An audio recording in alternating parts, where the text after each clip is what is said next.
Digital account किस तरीके से ओपन करेंगे।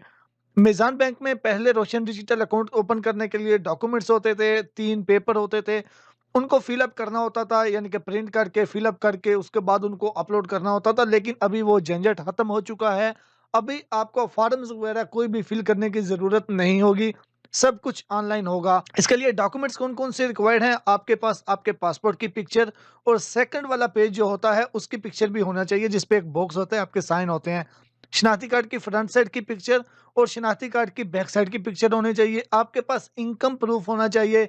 इनकम प्रूफ में आपका सैलरी पेपर हो सकता है, कोई बिज़नेस है, तो फिर उस बिज़नेस का जो प्रूफ है, बिज़नेस सर्टिफ़िकेट जो है, वो होना चाहिए, यानी कि इनकम प्रूफ आपका कोई भी होना चाहिए। उसके अलावा दोस्तों आपके पास एनआरपी प्रूफ, यानी कि आप नॉन रेजिडेंस पाकिस्तानी हैं, इसका प्रूफ होना चाहिए। इसके प्रूफ के तौर पे आपके पासपोर्ट के ऊपर जो पाकिस्तान से एग्ज़िट स्टैंप लगती है, उस पेज की पिक्चर होनी चाहिए। उसके अलावा आपके पास अपनी पिक्चर होनी चाहिए और एक कार्ड है, उसके ऊपर आपने सिग्नेचर करने होते हैं अपने। वो किस तरीके से करते हैं वो सब वीडियो के दौरान ही बताऊंगा।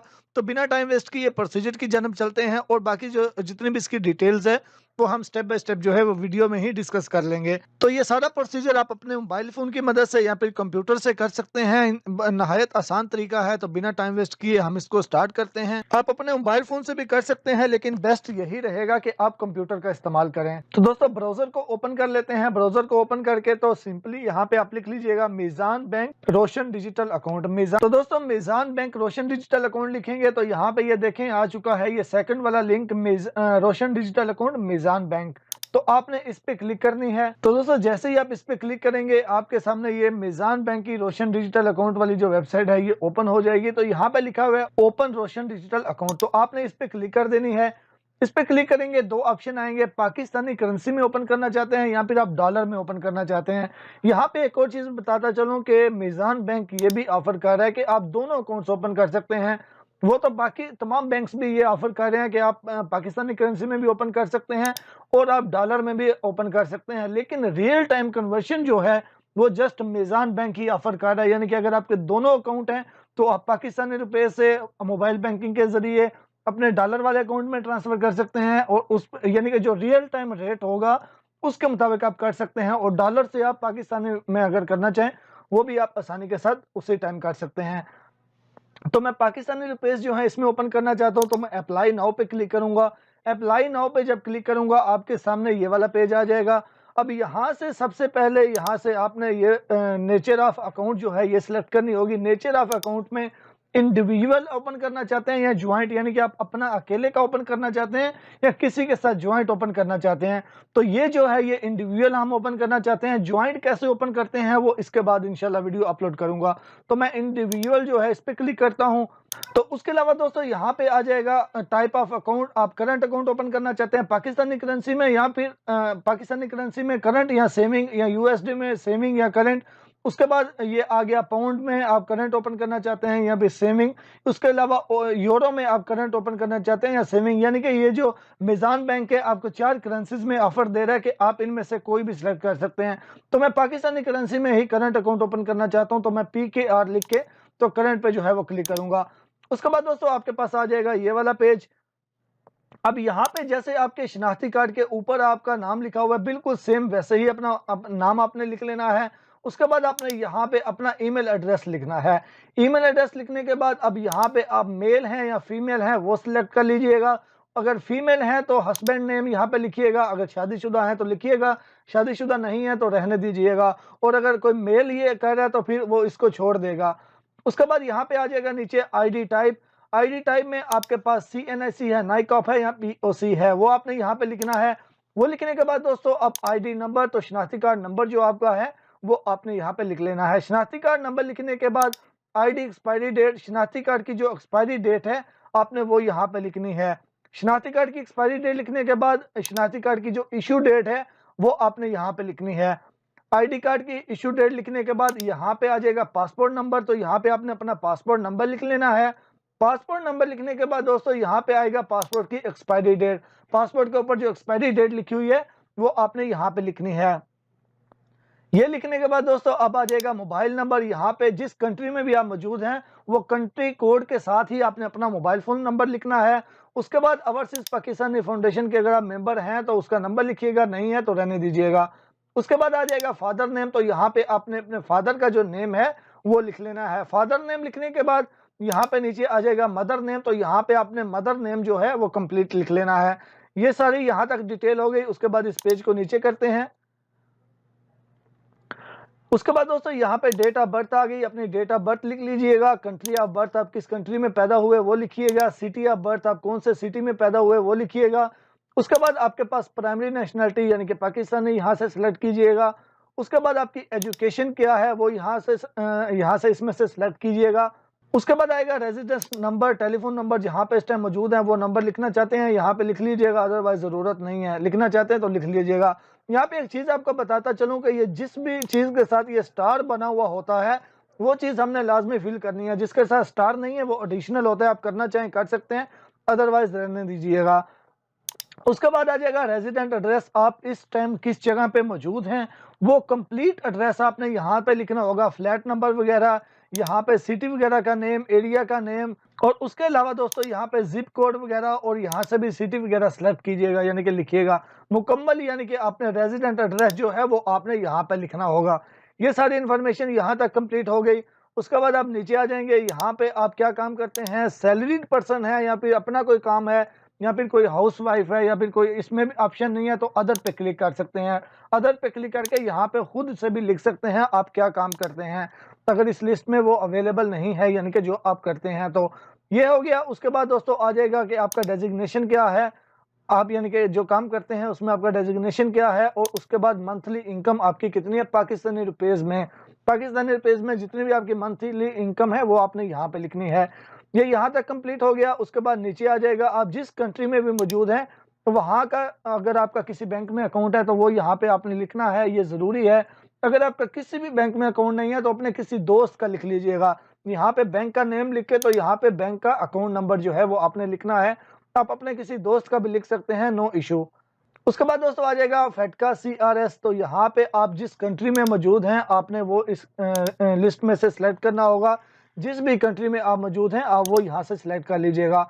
उसके बाद यहाँ पे region A, region B, region C आपने सिलेक्ट करना है। यहाँ पे टैक्स आइडेंटिफिकेशन नंबर अगर आपके पास है तो वो लिखिएगा, अगर वो नहीं है तो फिर आपने यानी कि यहाँ पे आप टैक्स आइडेंटिफिकेशन नंबर क्यों नहीं लिख रहे, वहाँ पे आपने A, B, C सिलेक्ट करना है। अगर आप A सिलेक्ट करेंगे इसका मतलब ये होगा कि जिस कंट्री में आप इस टाइम मौजूद हैं वो कंट्री कोई भी अपने रेजिडेंस को TIN यानी कि टैक्स आइडेंटिफिकेशन नंबर इशू नहीं करता।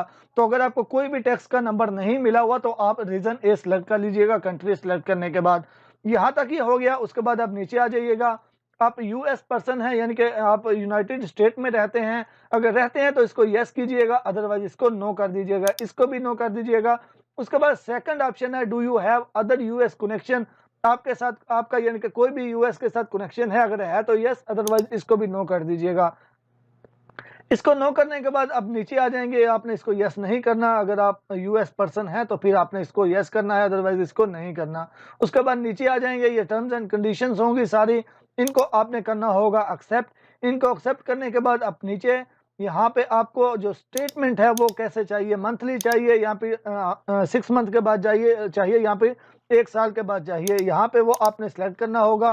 मंथली कर लीजिएगा, यहाँ पे आपकी ईमेल एड्रेस जो है वो ऑटोमेटिकली ऊपर आपने लिखी होगी तो यहाँ पे वो शो हो जाएगी।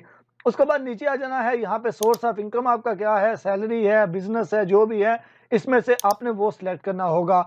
उसके बाद पर्पस ऑफ अकाउंट इन्वेस्टमेंट है, इसमें आप इसको चेंज नहीं करिएगा, यही रहने दीजिएगा।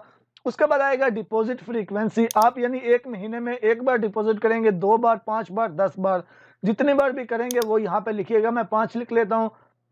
उसके बाद वो पूछ रहे हैं आप 1 महीने में कितना डिपॉजिट करेंगे, तो यहाँ पे आप अंदाजन लिख सकते हैं। मिसाल के तौर पे मैं यहाँ पे 2 लाख लिख लेता हूँ। उसके बाद वो पूछ रहे हैं आप विड्रॉवल फ्रीक्वेंसी यानी कि आप 1 महीने में कितनी बार विड्रॉ करेंगे, तो मैं 10 बार लिख लेता हूँ, आप भी अपनी मर्जी से लिख सकते हैं। वो पूछ रहे हैं कि अमाउंट कितनी विड्रॉ करेंगे, तो वो आप जितने भी लिखना चाहते हैं वो लिख सकते हैं। यहाँ तक ये दोस्तों कंप्लीट हो गया। उसके बाद आपने क्लिक करनी है send OTP on my email, इस पे क्लिक करके तो ओके करेंगे, आपके ईमेल एड्रेस पे एक 1 टाइम पासवर्ड आएगा। वो 1 टाइम पासवर्ड अब आपने यहाँ पे लिखना होगा। तो दोस्तों 1 टाइम पासवर्ड जो आएगा वो आपने यहाँ पे 1 टाइम पासवर्ड लिखना है। वो लिखने के बाद ये वाला जो कोड शो हो रहा है सेम कोड आपने नीचे लिख के उसके बाद यहाँ पे आप इन दोनों को टिक कर लेना है और उसके बाद आपने सबमिट पे क्लिक कर देनी है। तो जैसे ही आपने सबमिट पे क्लिक करना है तो यहाँ पे ये रेफरेंस नंबर जो आ जाएगा, रिक्वेस्ट नंबर, तो आप इसको भी सेव कर सकते हैं। आप ईमेल भी चेक करेंगे, आपको ये ईमेल में भी आ चुका होगा। उसके बाद दोस्तों आपने इसको कंटिन्यू पे क्लिक कर देना है। कंटिन्यू पे क्लिक करने के बाद अब आ जाएगी बारी डॉक्यूमेंट्स की। तो यहाँ पे लिखा हुआ है लिस्ट ऑल रिमेनिंग डॉक्यूमेंट्स, तो आपने इस पे क्लिक करनी है। इस पे दोस्तों क्लिक करने के बाद यहाँ पे अब ये सारे डॉक्यूमेंट्स आपने अपलोड करने हैं। यहाँ पे सबसे पहले CNIC का फ्रंट, इसको सिलेक्ट कीजिएगा। इसको सिलेक्ट करने के बाद ये चूज फाइल पे क्लिक कीजिएगा और अपने डॉक्यूमेंट जो है वो स्टेप बाय स्टेप आपने सारे यहाँ से अपलोड करने होंगे। यहाँ पे अपने डॉक्यूमेंट को सिलेक्ट कीजिएगा और अपलोड पे क्लिक कर दीजिएगा। अपलोड पे क्लिक करके तो ये सबमिट वाला, इसको ओके कर दीजिएगा। बिल्कुल इसी तरीके से ये जो है अपलोड हो चुका है। इसी तरीके से स्टेप बाय स्टेप यहाँ से CNIC की बैग सिलेक्ट की, चूज पे क्लिक किया और उसको सिलेक्ट किया और अपलोड पे क्लिक कर दिया और ओके कर दिया। ये भी हो चुका है। उसके बाद आ गया पासपोर्ट का फर्स्ट पेज। पासपोर्ट का फर्स्ट पेज हमने सिलेक्ट करना है और अपलोड पे क्लिक करनी है और इसको भी आपने सबमिट कर देना है। ये भी हो चुका है। उसके बाद दोबारा से यहाँ पे क्लिक करनी है। ये पासपोर्ट का सेकंड पेज आ गया, इसको सिलेक्ट किया, चूज फाइल पे क्लिक की, आपका जो वो पेज है वो सिलेक्ट किया और अपलोड पे क्लिक कर दिया। ये भी हो चुका है। उसके बाद बाकी रह गया प्रूफ ऑफ NRP स्टेटस, यानी कि जो एग्जिट वाली स्टैंप है वो सिलेक्ट की यहाँ से, उसको भी अपलोड कर दिया। ये भी अपलोड हो चुकी है। Proof of profession and source of income, यानी कि जो आपके पास सोर्स ऑफ इनकम है, सैलरी पेपर वगैरह, वो सिलेक्ट किया, चूज पे क्लिक किया और आपने वो भी अपलोड पे क्लिक करके तो ओके कर देना है। ये भी हो चुका है। अब इसके बाद आ गया वो जो कार्ड था वो वाला। अब यहाँ तो अब ये सिग्नेचर कार्ड आ गया। अब सिग्नेचर कार्ड जो है यहाँ से आप इसको डाउनलोड भी कर सकते हैं। यहाँ पे ये जो हेयर लिखा हुआ है यहाँ पे क्लिक करेंगे तो ये वाला कार्ड इस तरीके से आपके सामने आएगा। ये वाला कार्ड है। अब यहाँ पे आपने यहाँ पे भी अपना नेम लिखना है, यहाँ भी नेम लिखना है, यहाँ भी अपना नेम लिख के और चारों बॉक्स में अपने सिग्नेचर करने हैं। याद रखिएगा सिग्नेचर वही कीजिएगा जैसे आपके शनाख्ती कार्ड के ऊपर है, बिल्कुल सेम। और उसके बाद आपने इसकी पिक्चर, बिल्कुल क्लियर पिक्चर बना लेनी है और ये आपने अपलोड करना है। अगर आपको ये वाला कार्ड पहले ही चाहिए, यानी कि आप चाहते हैं पहले ही आप इसको फिल करके रखें और बाद में अकाउंट ओपन करें, तो आप ये व्हाट्सएप पे मुझसे रब्ता करके तो ले सकते हैं। तो यहाँ पे इस कार्ड को भी हम इसी तरीके से सिग्नेचर कार्ड को सिलेक्ट किया, चूज फाइल पे क्लिक किया, सिग्नेचर कार्ड को सिलेक्ट किया और अपलोड पे क्लिक करके ओके कर दिया। अब इसके बाद बस लास्ट एक रह गया, वो है आपकी पिक्चर। तो वो आपको लाइव पिक्चर ही देनी होगी। आपने लैपटॉप से करना है या आपका कैमरा ऑन होगा।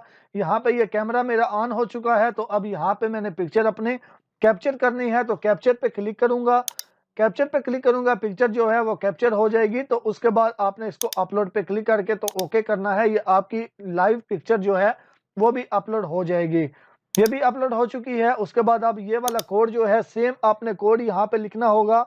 ये सेम कोड लिखने के बाद दोस्तों आपने सबमिट रिक्वेस्ट पे क्लिक करके तो सबमिट रिक्वेस्ट पे करके ओके करेंगे तो ये हमारी एप्लीकेशन जो है ये सबमिट हो जाएगी। विद इन 2 वर्किंग डेज इंशाल्लाह आपका अकाउंट ओपन हो जाएगा, अगर आपका सब कुछ बिल्कुल प्रॉपर है तो। अगर तो आपने कोई मिस्टेक की होगी तो फिर उसकी भी मेल आ जाएगी कि ये चीज़ आप दोबारा सेंड करें, इसमें आप करेक्शन करके सेंड करें, या कोई भी अगर इश्यू होगा तो फिर उसकी भी आपको ईमेल आ जाएगी।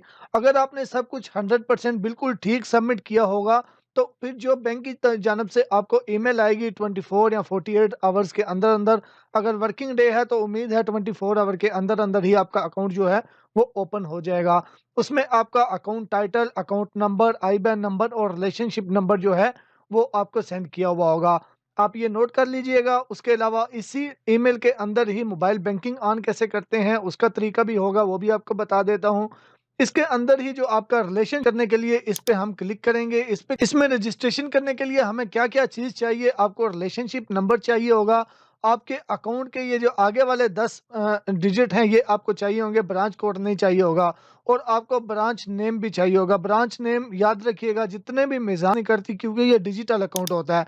तो ये वाला आपके सामने पेज आएगा, उस लिंक पे क्लिक करेंगे। अब यहाँ पे सबसे ऊपर रिलेशनशिप नंबर, आपने रिलेशनशिप नंबर जो है वो लिख लेना है। रिलेशनशिप नंबर लिखने के बाद अब यहाँ से आपने ब्रांच सेलेक्ट कर लेनी है। 4 को छोड़ के आगे वाला जो अकाउंट नंबर होगा वो आपने यहाँ पे पेस्ट कर देना होगा। तो यहाँ पे वहाँ से कॉपी करके यहाँ पे पेस्ट करते हैं। उसके बाद आप यूज़र नेम कोई भी बना सकते हैं, जो भी यूज़र नेम आप अपनी मर्जी से बनाना चाहते हैं। यूज़र नेम यहाँ पे लिखने के बाद आप चेक अवेलेबिलिटी पे क्लिक करेंगे। इसका मतलब यहाँ पे क्लिक करेंगे वो यूज़र नेम अवेलेबल है तो नीचे ये ग्रीन कलर में आ जाएगा। कि यूज़र नेम अवेलेबल। याद रखिएगा कोई भी ऐसा यूज़र नेम नहीं बनाना जो पहले किसी ने बनाया हुआ होगा। यानी कि जो ऑलरेडी किसी का यूज़र नेम होगा वो अवेलेबल नहीं होगा तो वो फिर नहीं बनेगा। तो पहले आपने चेक कर लेना है कि यूज़र नेम अवेलेबल है या नहीं। उसके बाद आपने यहाँ पे पासवर्ड लिखना होगा। पासवर्ड को स्ट्रॉन्ग सा बनाइएगा। कम से कम 8 डिजिट उसके होने चाहिए, यानी कि 8 कैरेक्टर्स होने चाहिए। उसमें आपने कैपिटल भी वर्ड यूज़ करने हैं, यानी कि उसके बाद स्मॉल भी, और उसमें कोई डिजिट भी आपने यूज़ करने हैं। यहाँ तक ये लिखने के बाद उसके बाद नीचे अपना सीएनआईसी नंबर आपने लिखना है। सीएनआईसी नंबर लिखने के बाद आपने अपनी डेट ऑफ बर्थ लिखनी होगी। डेट ऑफ बर्थ लिखने के बाद आपने ईमेल एड्रेस लिखना होगा। ईमेल एड्रेस लिख के तो फिर ईमेल एड्रेस कन्फर्म, यानी कि 2 बार ईमेल एड्रेस लिखना होगा। ये 2 बार लिखने के बाद ये टर्म्स एंड कंडीशंस को एग्री करना होगा और आप इसको नेक्स्ट कर दीजिएगा। तो आप नेक्स्ट करेंगे तो आपके सामने सारी डिटेल आएगी कन्फर्मेशन के लिए। उसके बाद आपने कन्फर्म कर देना है। तो उसके बाद फिर आपको थोड़ा वेट करना होगा। फौरी तौर पे आप फिर यूज़र नेम और पासवर्ड लगा के लॉगिन करने की कोशिश मत कीजिएगा। थोड़ा वेट कीजिएगा। उसके बाद फिर ये आपकी एप्लीकेशन सबमिट होगी। तो आपको एक और ईमेल आएगी। ईमेल में आपको ये बताया जाएगा कि आपकी मोबाइल बैंकिंग जो है वो एक्टिवेट हो चुकी है। तो उसके बाद जो है फिर आप जो है वो सब कुछ कर सकते हैं। मोबाइल बैंकिंग के ज़रिए लॉगिन भी कर सकते हैं। अपने अकाउंट में पैसे वगैरह भी ट्रांसफ़र कर सकते हैं।